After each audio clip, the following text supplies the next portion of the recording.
Greetings, Meatsmiths. Welcome to the Meatsmith Harvest podcast.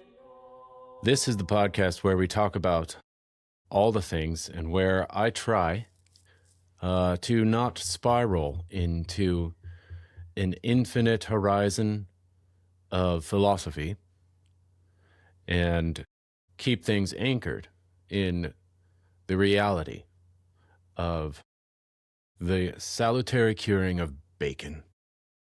But you know, it's hard to do.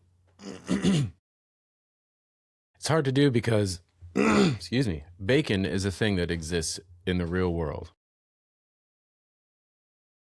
And to understand it, we do need to have some categories and make some distinctions. Today I wanted to get on and just give you something of an update as to what's going on with the Sheard family and our continued endeavors at acquiring a sufficiency of bodily goods for the thriving of human nature, and maybe even preview a little bit of what is coming up in the podcast in the coming weeks. We're going to have a guest on, an author who many of you probably know. And will be a lot of fun because we're going to cover what I think is really the heart, the hinge conflict that we experience as young, growing, indefinitely growing families trying to live a traditional life in a very revolutionary world. A world that is undoing things, that it's the only tradition that is acceptable is the anti-tradition of rebellion from what came before and conjuring our own new standards for how to live and be and what it is safe to eat or grow or not safe. And so that will be a lot of fun. We'll get into that. There's this great quote by St. Thomas, surprise to no one, I'm going to read St. Thomas again, that really crystallizes just the elemental goal of family life and the basic end for which God ordained it. He says in his letter on kingship to the Prince of Cyprus, "For an individual man to lead a good life, two things are required. The first and most important is to act in a virtuous manner. The second, which is secondary and instrumental, is a sufficiency of those bodily goods whose use is necessary for virtuous life." Well, I would submit to you that the family cow zealously serves the virtuous life as an instrument to living virtuously. Which brings me to the first and primary update on our homestead, and that is that Georgie has successfully birthed her calf. And I can't emphasize enough how important it is to get you a calm cow. My goodness.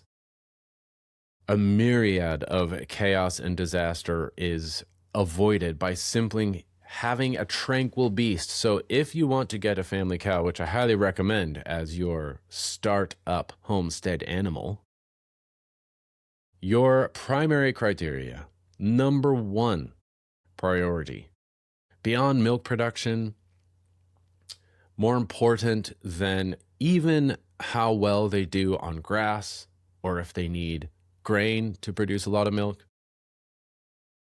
primary consideration should be the docility of the bovine. That literally takes every interaction and tones it down several notches. You will have a low RPM experience every day with this cow, and it has been so sweet with Georgie. If your cow is antsy and sensitive, she will only increase that sensitivity and suspicion of you tenfold when she calves. Because what you are clamoring calves competing for her propitious milk.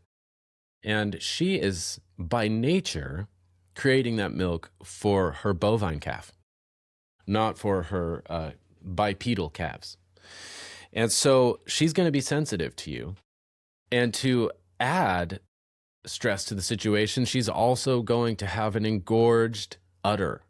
There's going to just be lots of blood rushing to her udder. Her teats will be sensitive. And if she is an anxious being, then her resistance to your milking efforts will be that much more annoying. Whereas my sweet Georgia cow, I don't even think she has it in her. I don't even think it is a potency in her physiology to actually kick us. She might step a little bit because it's a little uncomfortable. She might step 4 or 5 times, but the 6th time, she just doesn't have that in her while we're milking her. She'll step and shift her weight to kind of like, give you a little signal that this is uncomfortable. I don't even think she has the 6th step in her genetic code. It's just not there. There's a hard limit on her irascibility. And that is part of the excellence of domesticated beasts, is we have taken what is in a wild animal a very strong drive for elemental bodily goods, right? Reproduction, eating food, drinking water, and staying safe from predators. When you domesticate, you mute those. You turn the dial down quite a lot, such that I don't even think the potency is there. And excellence in domesticity, I think, is evinced when it's the cow just doesn't even have that. It's just not there anymore. She will resist a little bit to a certain degree, and then that's all she's got. She stops. All of that to say, it makes the initial stages of milking after calving just so doable, and not a big sensitive battle. Anyway, she had a heifer calf, a beautiful little brown heifer calf, a Jersey. She was born actually precisely a week ago. She calved a week ago. And she's a super cute little thing. She's a Jersey. We did artificial insemination, and just as with everything Georgie does, eminently predictable, she calved right on her due date, and we weren't even here. It was really ideal. My favorite thing with reproduction on the farm is when I don't have to do anything. That's the best. The best thing is when I'm not even here. Maybe it can be fun to spectate, but the human tendency to want to get involved and mess with stuff, especially when you have affection, rightly ordered affection for your creatures, that tendency is it can be excessive. And it's easy to get involved where you don't need to.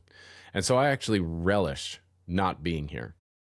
We walked out on the morning of her due date into the field. She was down in a corner of the field where she had no real reason to be there. And I knew her due date was coming up, so I wanted to check on her. We went down there and we saw, she had some mucus. But it was, what time was it? It was 6:45. It was time to go to Mass, 6:45 a.m. And so we said, Georgie, you're on your own. It can be the case that she could labor for several hours or a day, even after the mucus appears. And so there was really no knowing. So we went to Mass and then came home, and there was a calf on the ground. And Georgie was licking it with this all the maternal intensity that you could desire. It was really sweet.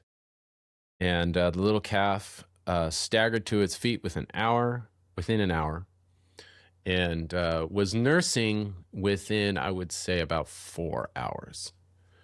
I tried to record it all, but naturally failed. But it didn't matter because everything went perfectly well. And then it took about 5 or 6 days for the calf to really look stable on its feet, stable enough to frolic about. And now it's really nursing in earnest. Georgie's milk is sweetening. It can take like 10 days to switch from colostrum to normal, flavorsome sweet milk. And that's about what it's been. I would say this morning's milk was sweet and delicious, just a week out. And it's been really lovely. We got Georgie this morning actually into the milking parlor to kind of keep the peace. We've been milking her in the field just wherever she happens to be, because she will be wherever the calf is. And for that first week, the calf is kind of an aimless wanderer. It's like it doesn't quite know what to do with its legs. It kind of just follows wherever the legs precipitously stumble about the pasture, kind of aimless. And for an attentive mother like Georgie, this causes her some consternation, so she just follows the calf wherever the calf goes. Whether we're milking her or she's got a treat of alfalfa pellets, she will leave it to follow her stumbling calf. And so for the first several milkings, up until pretty much today, this morning, we go out to wherever she is in the field. Hopefully the calf is laying down, which means that Georgie will stay anchored in place, and we'll give her some alfalfa pellets and get what milk we can. For the first 3 milkings, we didn't really feel it necessary to milk her all the way out. We are milking twice a day at the beginning, and now we're really just now finally really emptying her and milking her out, and the calf is getting plenty. It's such a pleasure. It's so wonderful to have milk back in the house. And so that's been going on, and it really is a chore. It is a toil that I relish, because there is an immediacy. There is an immediate connection between your labor and that labor's end, specifically the acquisition of milk. It is unmediated. It is undiluted by any other mediating unit of exchange. You bring the cow in, you extract the milk, and your efforts have their immediate and instant and great end right there, right then and there. And it has made me think about one of the oddities. I'm rolling this around in my brain and extrapolating this to all trades. When you think about a trade in a rightly ordered society is a service. It becomes a service, right? Indeed, you might milk several cows for other people. And the natural end, the natural fruit of milking the cow, keeping the cow, grazing the cow, is milk. But when you have a small dairy and you are milking more than you need, you are inevitably and necessarily going to estrange your toil from its natural end, milk. And that estrangement, that distancing, is caused and measured by legal tender, by money, by a technology. Money is a technology. At best it is. It is an instrument. And that's why I think it is appropriate to think of, you'll always hear this phrase. It's almost too basic to notice, but that we say monetary compensation for a service or a trade. And this could be timber framing. This could be the service of slaughter and butchery. They all have a natural end, right? The service of slaughter and butchery, the natural end of that toil is meat. The natural end of framing a house is the frame of a house. But a timber framer that turns his trade into a service, a butcher that turns their toil into a service for others, does not get the natural end from his labor. It is substituted for something else. And that something else is money. It is paper. It is a technological valuation of that labor. And as such, it is inherently a devaluation. That would be my argument. It is inherently inflationary because it separates, again, necessarily, this is totally necessary, and it's not bad, but I think it's important to know what it is. It is actually a compensation. Money is a compensation for being estranged from the natural fruits of your trade. It is not necessarily a just and complete recompense or a full and just fruit of the toil. Do you know what I mean? I'd be interested to hear what everybody thinks about this. I think I'm supposed to say you could post comments in this regard on the YouTube channel. But there is an estrangement there from the natural ends and inevitably a devaluation because money is not milk. Money is not meat. It might be the means to acquire those things, but it is not those things itself.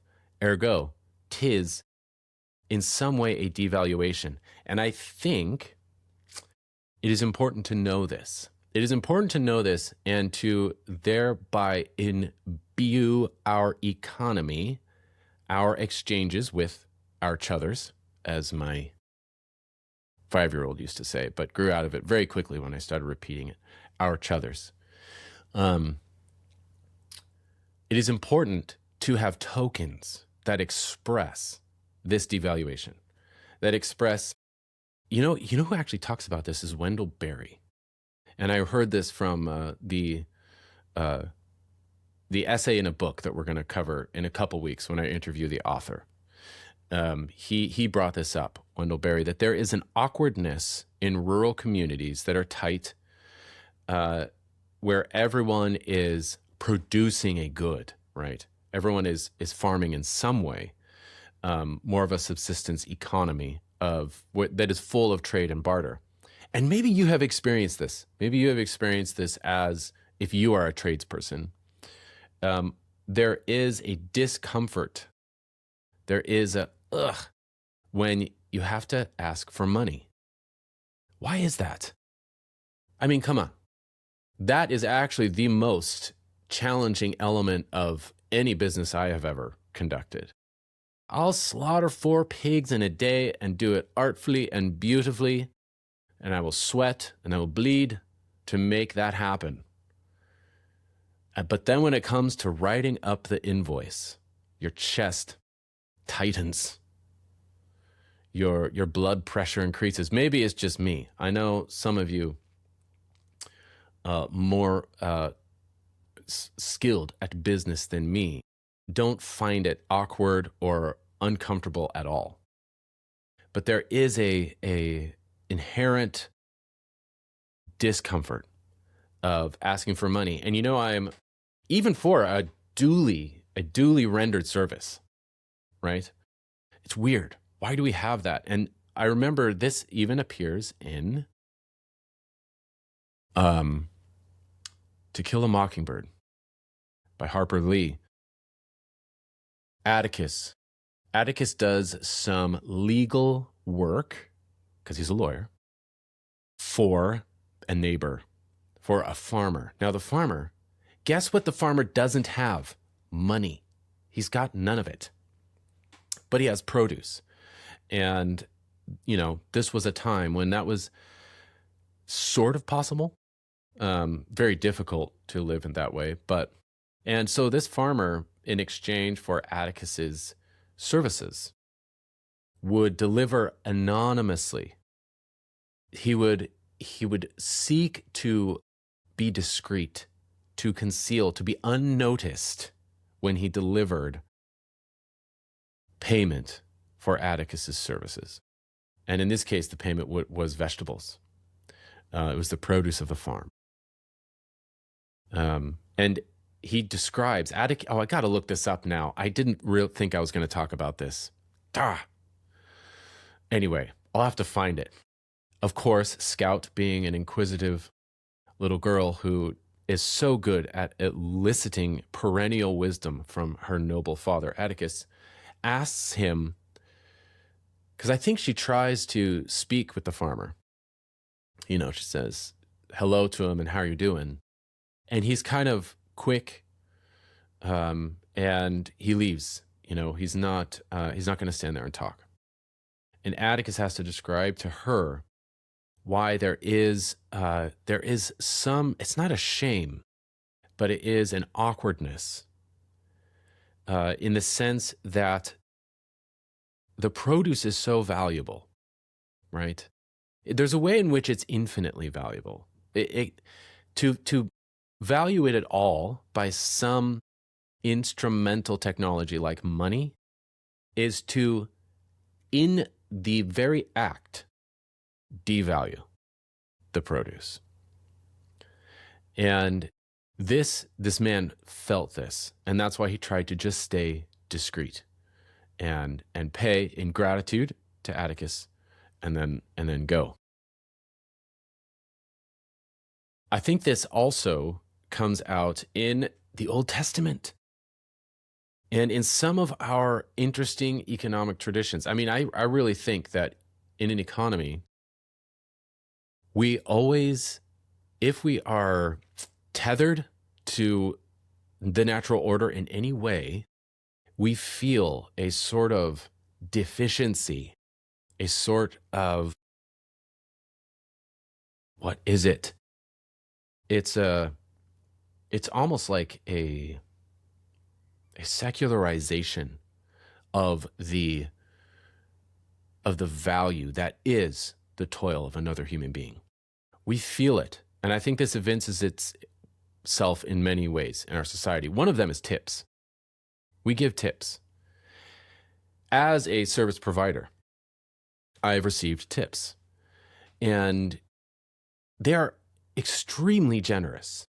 I don't know if you are a plumber or an electrician. Every once in a while, when you render a service, a trade, directly to the consumer, to your customer, they are very appreciative. They are very appreciative, and you give them the invoice. And they have a sense of, this invoice is an insufficient record of what you just did. And I feel this even when I hire a tradesman, and I'm talking about anybody, like a appliance repairman. Because what they do is they come and they fix a thing. They do a thing for you. And in order to do that, they didn't just watch a YouTube video. They are bringing to bear in a moment years of knowledge, years of hard-won, complicated experience, such that they can fix your problem in 30 minutes, right? And actually, the speed with which they fix it and how little effort it takes them makes that service more valuable. And I feel like if you're a small business owner or a tradesman of any kind, you can spot that. You see it when that happens, and you realize, oh, this transcends the metric of the dollar. This was part of this person's life. This was, I'm not paying them for half an hour. I'm paying them for 15 years of what they just did. And it is so generous and just. It feels so just when, and even not even from the service provider's perspective, like I never expect a tip ever. I'm always shocked when it happens. So not even from the aspect of the service provider, but it is this reminder in the moment when a customer, a client gives you a big tip for rendering a service. It's like, that's right. This was of limitless worth. This was deeply dignified service that was provided, because this was the life force, the life toil of this person condensed into a few hours, however long it took. And it's really beautiful. And I think that the nature of a tip to a service provider is the natural human suspicion that money is not a sufficient metric of the value of what just happened, and the human appreciation for witnessing a duly provided service that is the reflection of years of experience. And so I think that is that's essential to our humanity. We really have to keep doing that. I'm going to endeavor to keep doing that. And I know the tip comes in the form of money usually, but there is a sense in which it has to be that by necessity, but it is itself an expression of the insufficiency of money to compensate for the very valuable thing that was just provided, the tip. And so I think you even look at this in the tradition of butchery. There is a convention, a tradition of the butcher's cuts on an animal, right? Even in the Middle Ages, even in the Middle Ages, the swineherd would actually be a paid role. So a medieval town is very common for a medieval town, like the mayor or the sheriff, or a council or a guild, to hire the swineherd. And there were even gradations. It was a trade. It was a trade craft, such that you could be a apprentice, journeyman, and a porcarius magister, a master swineherd. And your degree of proficiency as a swineherd was measured by how many swine you could keep track of. And I can't remember what it was, but I think it was you reached master capacity when you could keep track of about 50 swine. This is all written down. And keep track of, what does that even mean? It means that the swineherd would not necessarily herd the swine as we herd sheep, but he would lead them out from the village into the common woods, into the commons, or into what they called the wastes, which were, it was private property to which everyone had the right of use. Meaning, you could send your pigs out there to take advantage of the autumnal fall of beech nuts and acorns from the Feast of St. Michael to the Feast of St. Martin, basically, September through November, when the ground is littered with mast. And so the swineherd would go through the village, literally summoning all the pigs with the sound of a whip from their individual sties, and lead them out. And they were motivated to follow him because the sound of the whip meant acorns. And so, like little Pavlovian dogs, they would go out there and the swineherd would have long canes and they would beat the branches to precipitate the falling. Oh, no, that's a oxymoron. To cause the falling of more acorns and mast. And then he would lead them back at night where they could expect some kitchen swill for dinner. And so when the Porcarius Magister completed his task of herding the swine, that happened on the slaughterhouse, that you took them to slaughter. And so the last drive or drove, as we would say in the U.S. when we drove pigs, you would drive them to the slaughter, and in a token expression symbolizing the bottomless worth of the swineherd's labor, he would get first pick of the chitlins. Today, not very much of a desirable item to the modern palate, which is unfortunate because chitlins are delicious. They're kind of a lot of work to prepare. For not a lot, there's not a ton of chitlins, which is the large intestine of a pig, by the way. They need to be cleaned properly. We do that in the Family Pig 2 class. We clean and we eat chitlins, and it is so delicious. And I relish all of your help doing it in the context of a class because it is work. It takes time. Yes, you have to extract the large intestines, extrude the inedible gastric waste known as poop, and rinse them. And then you have to separate the lining by literally peeling it.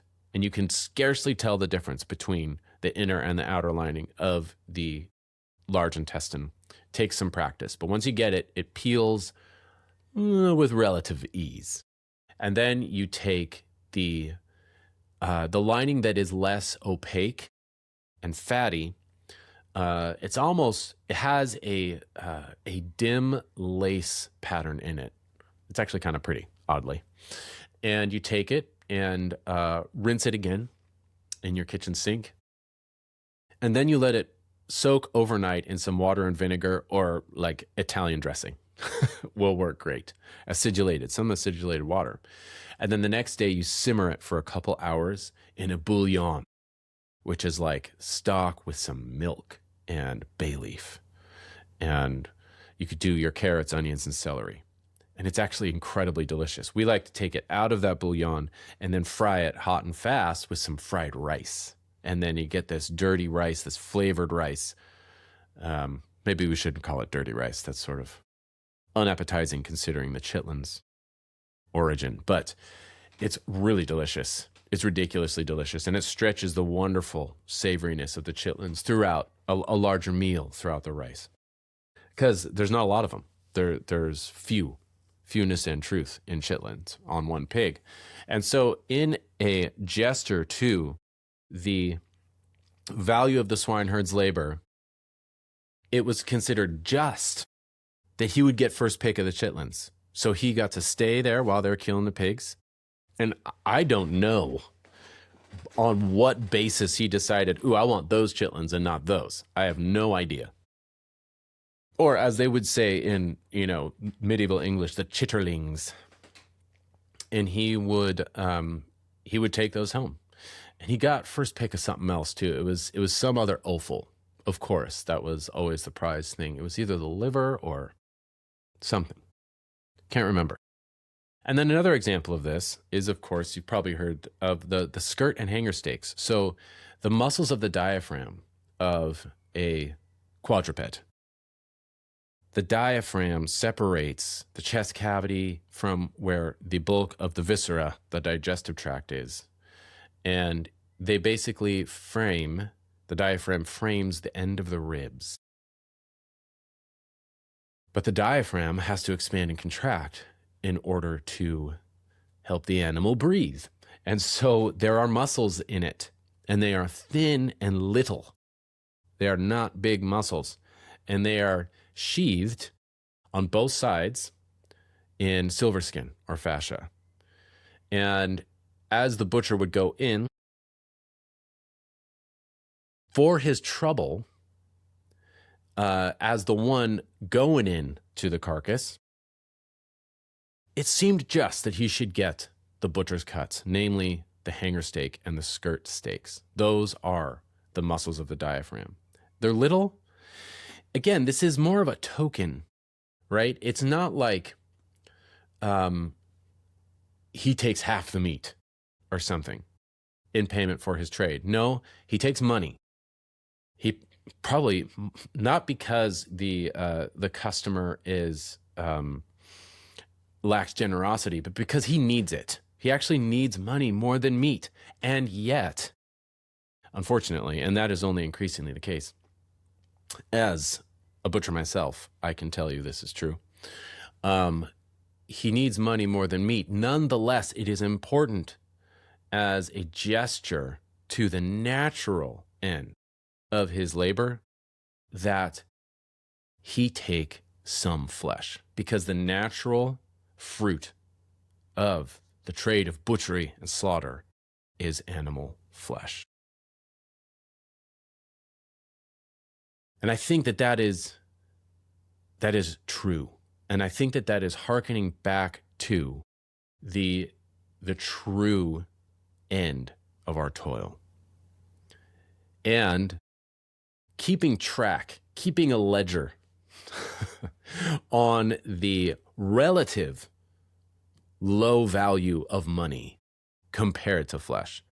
It sort of keeps money in its instrumental state. It's like this is just an agreed upon medium of exchange. It's not the thing itself. It's not the meat. It's not the pith and marrow of the matter. It's something we've agreed upon. And just to keep it there, to keep it in its place, we're going to tip. We're going to give the butcher the butcher's cuts, the swineherd. We're going to give him first pick of the chitlins. Now, I have not delved as deeply into this as I would like to, but I think that this originates from a biblical principle. And you're probably thinking of it already. There is an interesting line, and I believe it is in the 25th chapter of Deuteronomy. And it's among a list of legal prescriptions. And one of the things that is important for God to tell the people of Israel in arranging their economy is that they do not muzzle the ox when he treads out your grain. Now this almost, to me, is the most conclusive evidence that this is a meaningful gesture more than a strict pragmatic one, right? The ox, he does not need to feel the natural fruit of his labor when he is walking around in a circle and towing a millstone into which they are feeding grain. He'll be okay. He's going to go back to his barn and get his hay. Like, he's fine. But the divine prescription is you don't put a muzzle on him. Don't muzzle him. He needs to, it is just, and I would say instructive for the observers that he be able to snack on the fruits of his labor. Even for the ox. It's necessary for the ox to do this. To nibble as he mills the grain. Don't muzzle the ox when he treads out the grain. And I could say don't muzzle the butcher when he treads out the ox.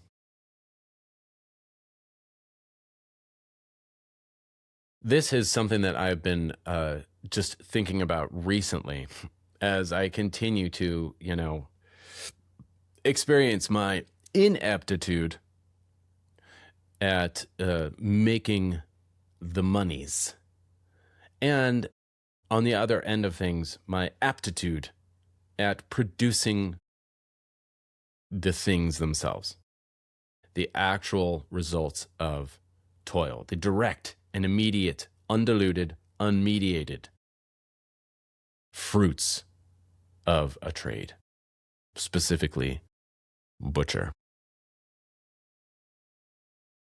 And I feel like one of the odd elements in our economy is that the money has totally usurped through usury, the natural fruit of our labor. Entirely, such that any tradesman can relate to this. Like the appliance guy, he should have a laundry machine that just hums harmoniously without any error or any clanking, and cleans his clothes immaculately. That is just. He should have a good laundry machine. And the similar thing with like a timber framer. He should have a stout home. The cobbler should be able to shod his children without holes. And the cordwainer should be able to make shoes for his children. They should have the natural fruit of their labor.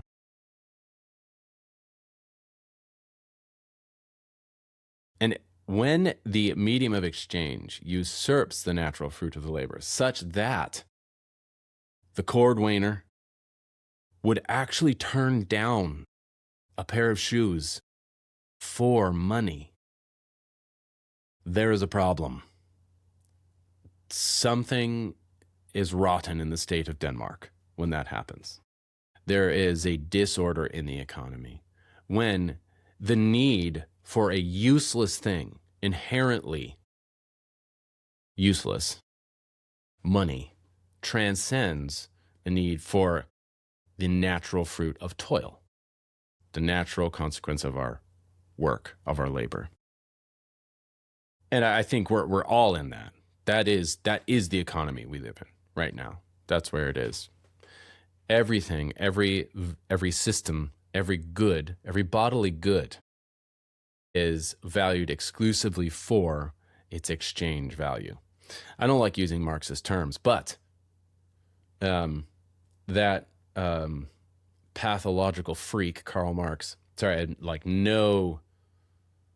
don't even want to give the devil his due at all, because he is so profoundly grotesque and sacrilegious and disgusting. But he made this distinction between exchange value and use value, which is a pretty elemental exchange or valuation system. And our exchange value has transcended everything, even the use, even the thing itself. And that's messed up. But it is the water in which we swim right now. One of the craziest expressions of this, I think, is the buy now button, right? So we've been so estranged from the fruit of our labors, from the good that we would acquire by toil, through the mediation of money, that it has receded infinitely to a single, infinitely reducing point in the universe, like Xenophon, right?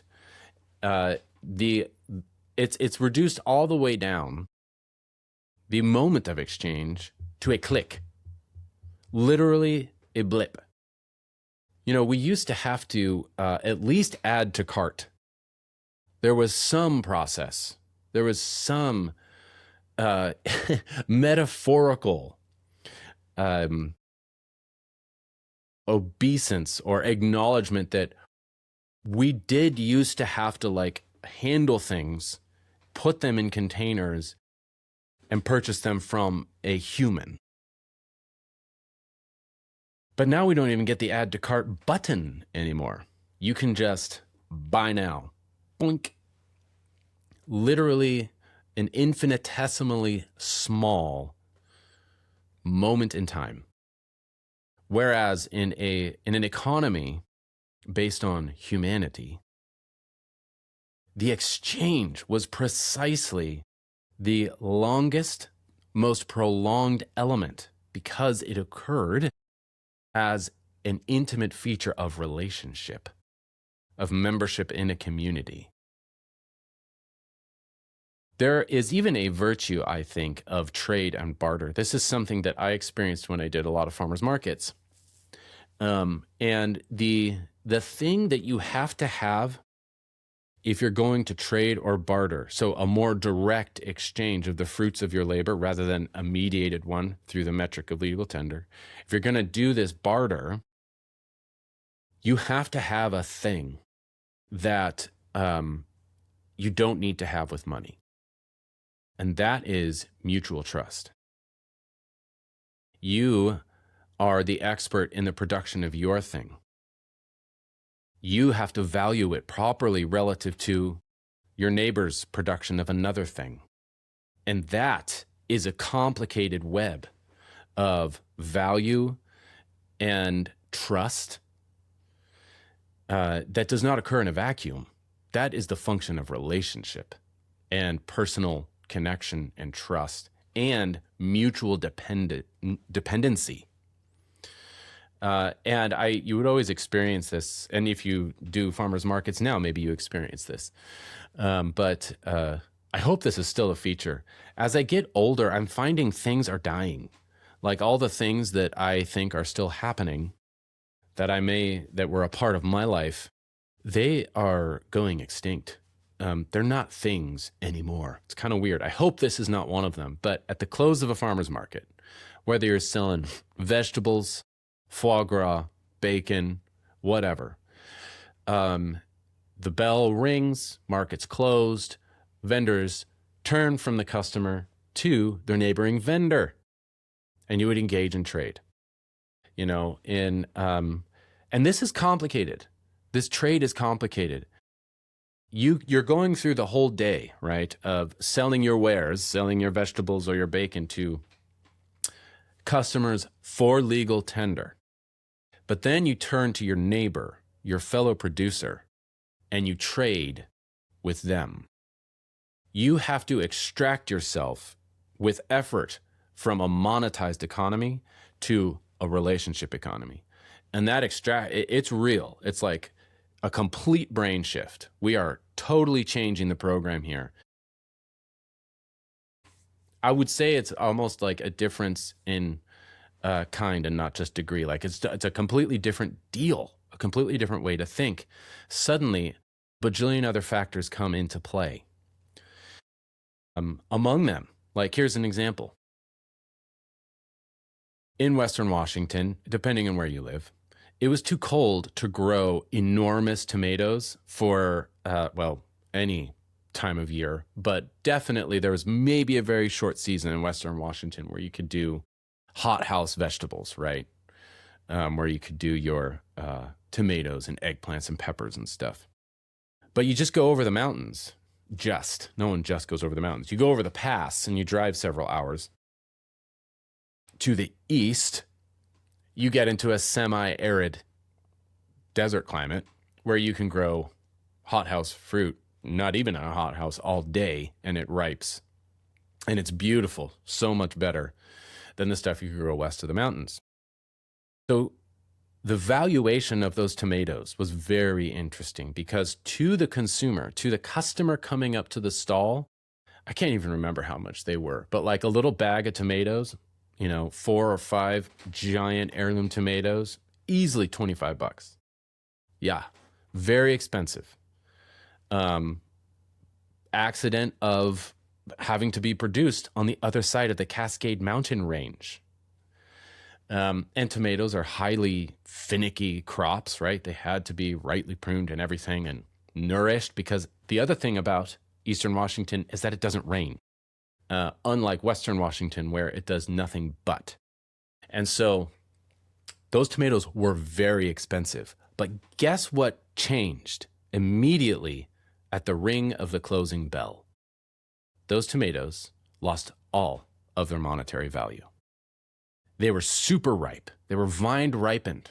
So the producer could not afford, it was ridiculous for him to drive home back over the mountains. By the time he got back, they would be bruised and done. They're spent, they're trashed, they're pig feed. It's over. So the moment the bell rings, those tomatoes have like zero monetary value when the market closes. He can't bring them back. So his goal at the ring of the bell was to trade away all of his tomatoes. He just was charging more money for tomatoes than you have ever seen. Bell rings, and then he's giving away flats of them in trade to other producers. And so I would, be in a neighboring stall, and I would have milk, which is extremely valuable. There's a way, we were charging at least $8 a gallon for raw milk in Western Washington 15, 16 years ago, 18 years ago. So it's way more now, I'm sure. And milk held its value. And I would even say when the bell rang, it went up in value, at least relative to other perishable goods. It's more dense. And so I could trade a couple gallons of milk for literally flats of peaches, stacked as tall as my head, flats of tomatoes, because they couldn't take them home. And so we would barter and trade in this way. The economy of barter and trade is radically, radically different because it is tethered to the natural fruit of the toil. And that was a skill. You actually had to, I don't know what the virtue would be. Maybe it's not the virtue of economy, because that's the prudential distribution of goods in a household. But you had to have a virtue to be able to trade. And some people weren't good at it. They didn't get it. They didn't realize how it worked. Like, it would be unbelievably insane for me to trade an entire side of bacon, a nice 8-pound slab of organic, simply cured, cold smoked with, grapevines, to trade that for a whole flat of tomatoes, even though moments before the bell rang, they were probably, it would be like 3 flats of tomatoes for a whole slab of bacon. They were probably the same. 1 slab of bacon, 3 flats of tomatoes, monetarily. The moment the bell rang, it was 17 flats of tomatoes for 1 belly of bacon. Maybe. And then, even then, I can take that bacon home and resell it at my butcher shop or to another customer or at the next farmer's market the next day, which makes it probably even more valuable than 17 flats of tomatoes that are not resellable. This was their last day because they were so ripe. So it takes a certain skill and virtue, and you have to have this valuation system when you are talking to the vendor and you're looking in the eyes of the person that has sweat and labored and toiled, and they're holding their thing that they have produced through their suffering. And you have to judge the value of that thing justly and judge the value of the thing you're holding. I mean, all of your personality foibles and weaknesses flood, whether you're avaricious or too passive, right? They flood into your consciousness, and they incline you either to get too much or to give away too much. The mean is the virtue. And it's really an extraordinary experience, and one that I think we are, unless we take radical steps, we are totally incapable of doing justly and well.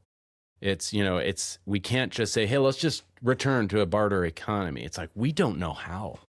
We do not know how. Money erases all of that because it's a mutually agreed upon metric of value. But we still sense deeply and innately, and I think truly, that it is insufficient. It is a defacing of the actual value of the object. And so that's why I think it is important to retain these gestures that keep money in its place as a thing that ought not to usurp its instrumentality and become the end in itself. And we haven't even talked about how industrial farming works now. Its sole product, the sole product of an industrial hog barn is not pork. It's money, such that they will euthanize hundreds of thousands of pigs and incinerate them and not sell them for the sake of monetary gain, if that's what the market demands. It is pathological. It's insane when money starts to run things. And this is why I keep coming back to this and experiencing it, that our community is not, I don't even like that word because it's so co-opted, but it is not merely a club gathered around an abstract principle. There is something much deeper that must unite a community. And I think it is the elemental dependency of the human person, our weakness, our frailty. That is actually the basis of community, because we have a defect. We have a deficiency, and that is we cannot produce all the things we need. Contrary to our entire cultural volume of ideological pioneer individualism. We just watched Stagecoach with the kids with John Wayne. I don't know if you've seen this, but this, oh man, this is going to be a feature of, especially of Westerns. But Stagecoach ends very weird. They go out of their way to cap the entire film with an ideological assertion. It's so funny. And the film ends with, of course, John Wayne literally riding into the sunset with a, hooker with a heart of gold, which has all kinds of problems. But, we're going to talk about a different problem. Maybe it's different, actually. Never mind. But they ride off into the sunset. And it's not all bad. I mean, actually, John Wayne is actually kind of doing an innocent Hosea move in that movie, Hosea the prophet. Very interesting. But that's not what I'm talking about. They ride off into the sunset, into the great wide open. They're going to go to his homestead and get married, I think, have a family. And their homestead is, it's interesting how it's expressed. It's never really said where it is. He keeps saying it's over the border. It's just over the border. It's outside the border. Whatever is out there, that's where home is. The great, big, uninhabited, unstructured nothing of pioneer solitude and individualism. That's where they're going.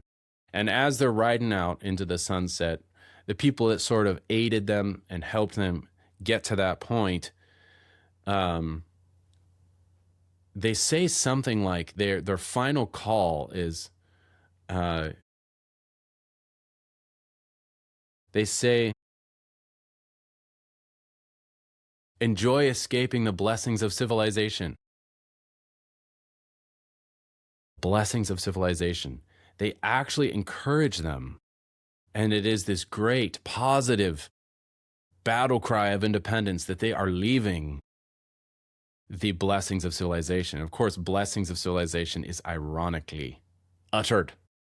Civilization is not a blessing, it is a curse. And apparently, the entire movie is supposed to be proof of that, which it utterly fails to do. But that civilization is sour. And this is the great pastoral, poetic mode. You see it in As You Like It by Shakespeare, but of course he's far more intelligent than John Ford. And so it's not quite as simple. But fleeing the city for the wilderness.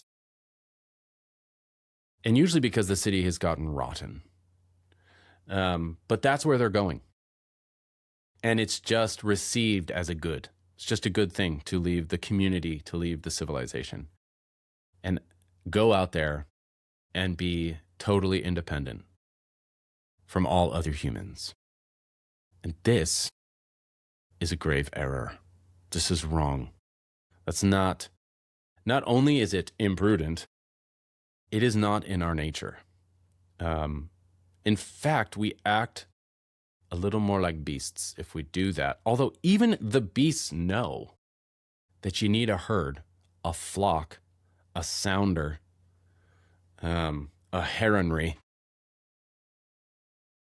a murder. You need all the groups, right? You need the structure of the group. Specifically, St. Thomas refers to humans as needing it as an element of their nature. A lot of animals have the ability to acquire, all of them in fact, their basic bodily goods by what they are born with, by what they are equipped with by nature. They have their clothing straight out of the womb. Little Maggie, our new calf, because she was born on the Feast of St. Margaret, she's born being able to walk and nurse, and she's got this incredible hide and hair. And she has all she needs to acquire what she needs by nature. She doesn't need any other calves to help her out. We, on the other hand, are soft and pink and naked and would surely die. And yeah, you can come up with exceptions of men who go out in the wilderness, but they never really go out, right? Like Dick Bernanke, who went to the Alaskan wilderness and created his cabin. He brought guns and axes and shirts and pants. I'm sorry, he brought civilization with him. That was no escape. He didn't go out there naked. That would be independence from civilization, from the blessings of civilization. Instead, we were given reason to acquire our bodily goods, and reason has the unique faculty of speech.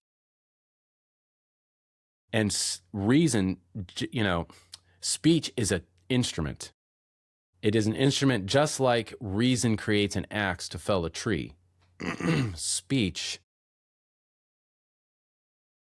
is how we communicate with other rational animals to acquire our bodily needs. Because you can't be your own doctor, your own teacher, your own priest.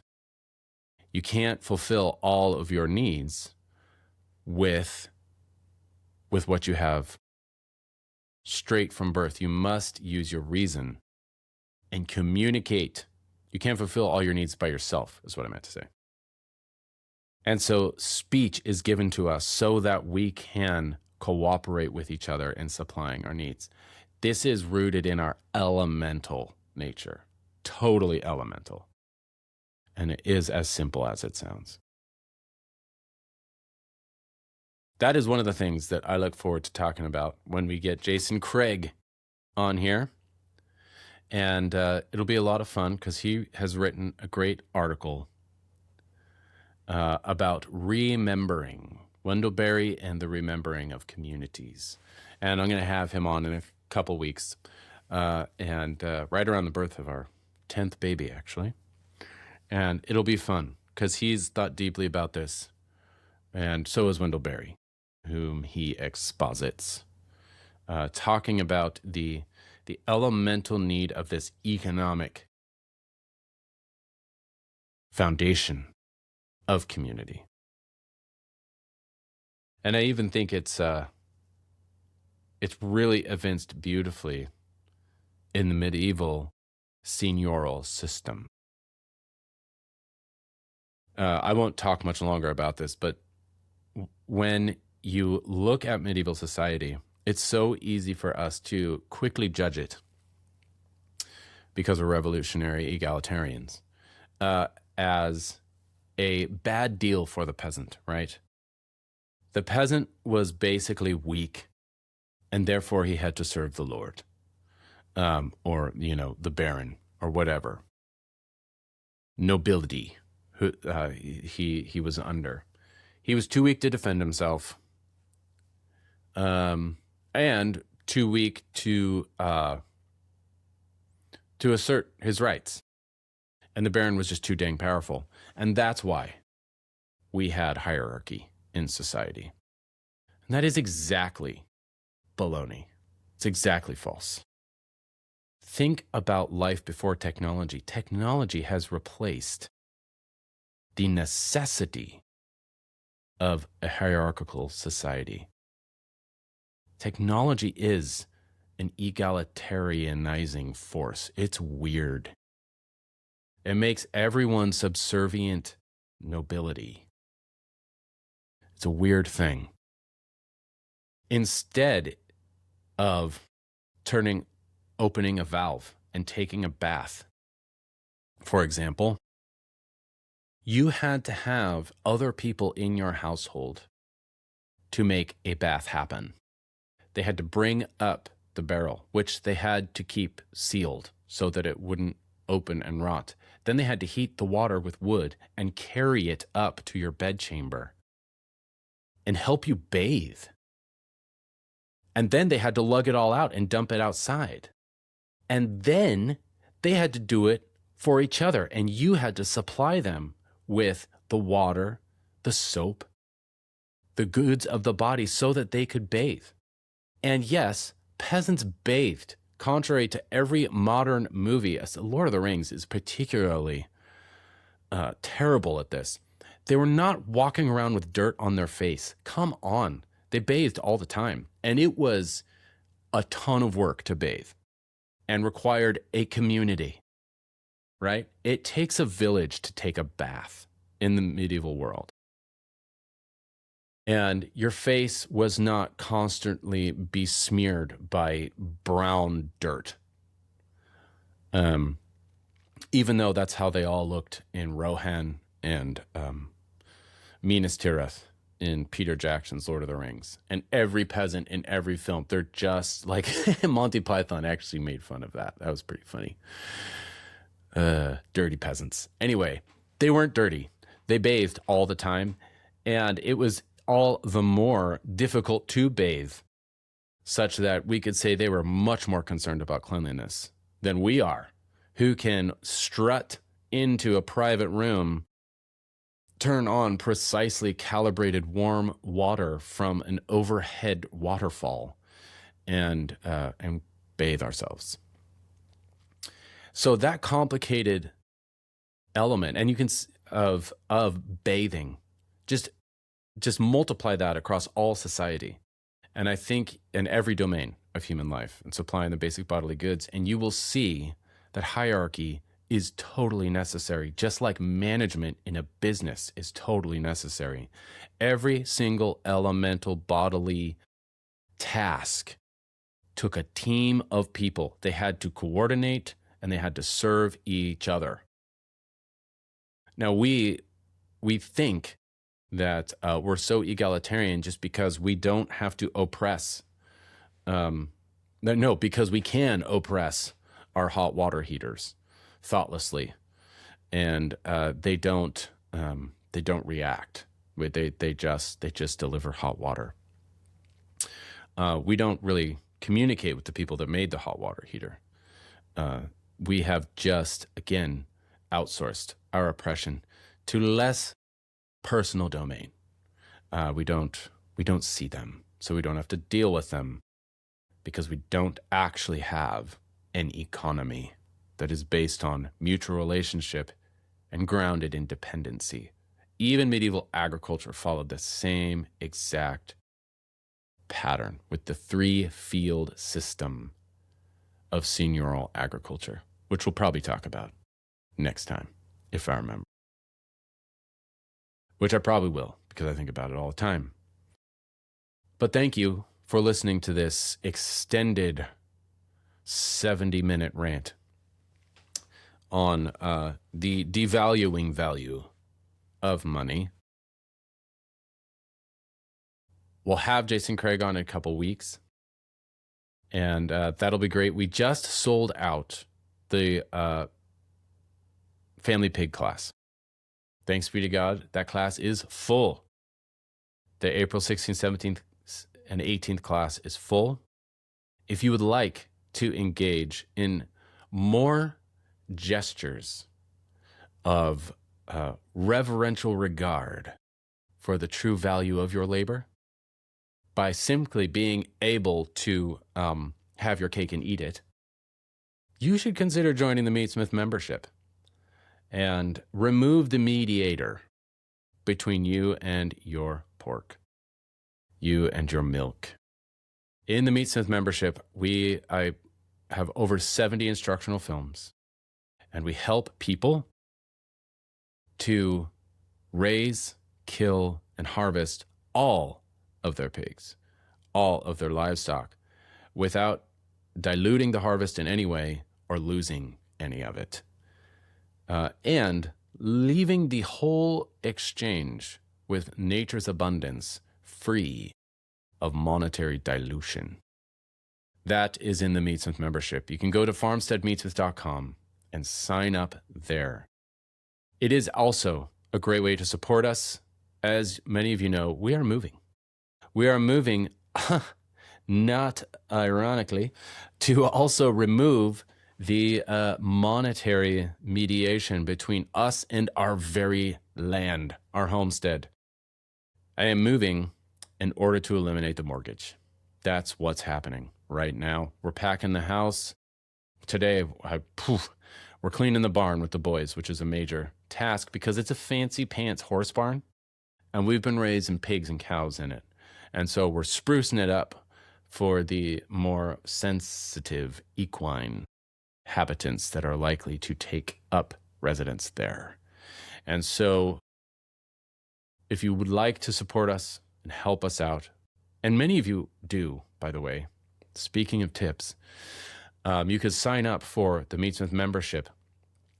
Many of you have so generously and charitably just sent us money during this time. And I am so grateful for that. I can't even, I have to be careful when I think about it, but small gifts coming in the mail that for their smallness are infinitely valuable. So thank you. You know who you are. Beautiful handwritten notes supporting us and helping us in this transition. We feel very, very loved and very encouraged. So thank you so much for that. And then because we have so many generous people that just support us, I was at the suggestion of our generous supporters, finally added a donate button to our website. So if you go to farmsteadmeatsmith.com and you want to help support us, even, maybe not signing up for a membership or purchasing anything, but just to send some charity and donate to us, you can do that on our website. Very simply, it's just at the top center of the homepage, farmsteadmeatsmith.com.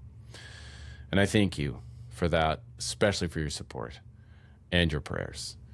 It really does sustain us and encourage us to build a new homestead, which is coming this year. So that's a lot of what we're going to cover in the Meatsmith membership coming up, because it really continues to look like the best option for us in relocating is buying blank land. So we're kind of going to start with a tabula rasa, a blank slate, and build a homestead on it. And this will be Homestead 3.0. So I'm kind of getting good at it, including building a butcher shop and a walk-in. And I think that you could find a lot of that instructive and at least helpful if you are looking to do the same thing and create a homestead. I'm looking for, it'll be small. That's one of the biggest changes is I actually relish the opportunity to downsize a little bit to about 5 acres. We have 10 now, and 5 is just about right. So if you would like to see some of that process, sign up for the Meatsmith membership, farmsteadmeatsmith.com, and we may launch a lamb in a day class coming up kind of soon. So if that's something you're interested in, then do stay in touch, and we will make the harvest happen. Thank you for listening, everyone.